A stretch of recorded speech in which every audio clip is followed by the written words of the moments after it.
Hello everyone, स्वागत है आपका हमारे online learning platform target Gurukul पर। और आज हम बात करेंगे महात्मा गांधी काशी विद्यापीठ में एंट्रेंस एग्ज़ाम जो एलएलबी के लिए है।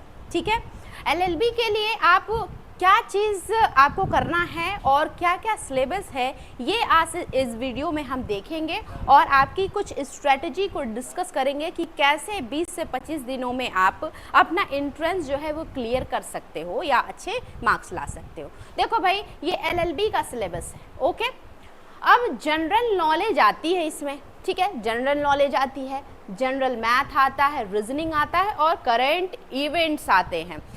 जनरल नॉलेज में क्या क्या चीज़ें आती हैं तो देख लो भाई। पॉलिटी आपका आता है, पॉलिटी, कॉन्स्टिट्यूशन, फिर आपका आता है जियोग्राफी। ठीक है ना, जियोग्राफी, फिर इकोनॉमिक्स, फिर उसके बाद जो है जनरल साइंस भी आता है। ठीक है, जीएस भी चीज़ें आपको निकल करके यहाँ देखने मिलेंगी। पॉलिटी, ज्योग्राफी, इकोनॉमिक्स और जीएस यानी जनरल साइंस, ये जीके में आपको देखने मिलेगा। अब आप पूछोगे कि मैम लेवल इसका क्या होगा, तो इसका लेवल जो है वो क्लास 10 तक का होगा। और ये चीज़ आप कवर कर सकते हो अपने किसी भी लूसेंट बुक के से, चाहे वो हिंदी मीडियम की हो, चाहे वो इंग्लिश मीडियम की, या फिर जो बेसिक जनरल नॉलेज की बुक आती है उसमें आप सारी चीज़ें उससे कवर कर सकते हो। ठीक है, अब बात करें जनरल मैथ्स की। ठीक है, तो जनरल मैथ्स भी क्लास 10th लेवल करके ही आती है, जिसमें आपका सिंप्लीफिकेशन से क्वेश्चन आते हैं, अर्थमेटिक से क्वेश्चन आते हैं और थोड़े थोड़े जो है वो ट्रिग्नोमेट्री वगैरह से भी आपसे क्वेश्चन देखने को मिल सकते हैं। अगेन वैसे ही क्वेश्चन होंगे जो बहुत बेसिक होंगे। ठीक है, इसमें भी आपको दिक्कत नहीं होनी चाहिए।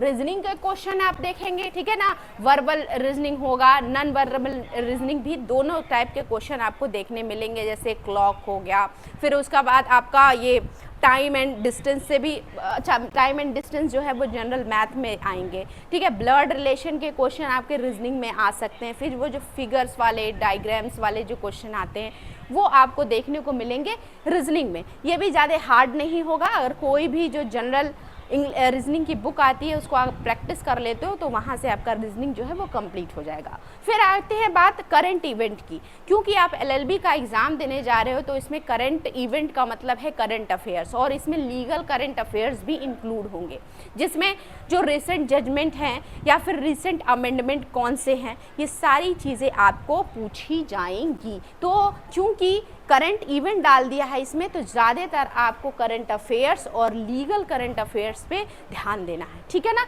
जिसको हम लोग लीगल नॉलेज भी कहते हैं। ये चीज़ें करंट इवेंट्स में आपकी कवर होंगी। ठीक है ना, और कॉन्स्टिट्यूशन और पॉलिटी पे तो आपको ज़्यादा ही ध्यान देना है एलएलबी के सिलेबस में। और भी जितने भी वेरियस जैसे टॉट हो गया, ठीक है, जैसे कॉन्ट्रैक्ट हो गया, इन सब की थोड़ी थोड़ी चीज़ें जो हैं जो ऊपर से ही पढ़ने वाली होती हैं उनको आपको पढ़ना पड़ेगा। ठीक, अब इसके लिए आप कर क्या सकते हो, आपके पास 20 से 25 दिन टाइम है एंट्रेंस के लिए। इसके लिए आप हमारा संघर्ष 2.0 बैच जो है वो ज्वाइन कर सकते हो, जो 1 जून से चल रहा है और आगे भी अभी भी कंटिन्यू चल रहा है। उसमें आपको पहले की रिकॉर्डेड लेक्चर्स मिल जाएंगे और जितने भी लाइव क्लासेस अभी तक हुए हैं उसके भी रिकॉर्डेड आपको लेक्चर मिल जाएंगे। और आगे भी क्लासेस संघर्ष 2.0 में लाइव आपको चलेंगे, जिसमें आपको ना सिर्फ लीगल के क्वेश्चंस देखने को मिलेंगे या क्लासेस देखने को मिलेंगे, बल्कि आपका maths, reasoning, GK, GS and जो लीगल करंट अफेयर्स हैं या फिर करंट इवेंट्स कह लें, वो भी आपको देखने को मिलेंगे। अगेन ये आपके ऊपर डिपेंड करता है। चाहे तो सोर्सेस मैंने बता दिए, आप वहाँ से भी कवर कर सकते हो, तैयार कर सकते हो। और अगर आप साथ मिलके हमसे जुड़ करके तैयारी करना चाहते हो तो ये बैच ज्वाइन कर सकते हो। और जो YouTube पे हमारी फ्री सीरीज़ चल रही है हुंकार सीरीज़ की, उसको भी आप डेली फॉलो कीजिए, उससे भी आपको काफ़ी हेल्प मिलेगा, जिसमें ऑलमोस्ट ऑल सब्जेक्ट्स के क्वेश्चंस आपको देखने को मिलेंगे, MCQ कराए जाएंगे। ठीक है, तो ये चीज़ मुझे लगता है कि आपके लिए हेल्पफुल रही होगी। आपको अगर कोई डाउट है तो आप हमारे कमेंट सेक्शन में अपना डाउट लिख सकते हैं, या तो हमारा ऐप डाउनलोड कीजिए, उसमें कांटेक्ट करने के वेरियस मेथड दिए गए हैं, उससे हमारे टीम को आप कांटेक्ट कर सकते हैं और अपना डाउट जो है वो रिजॉल्व करवा सकते हैं। ठीक है, धन्यवाद।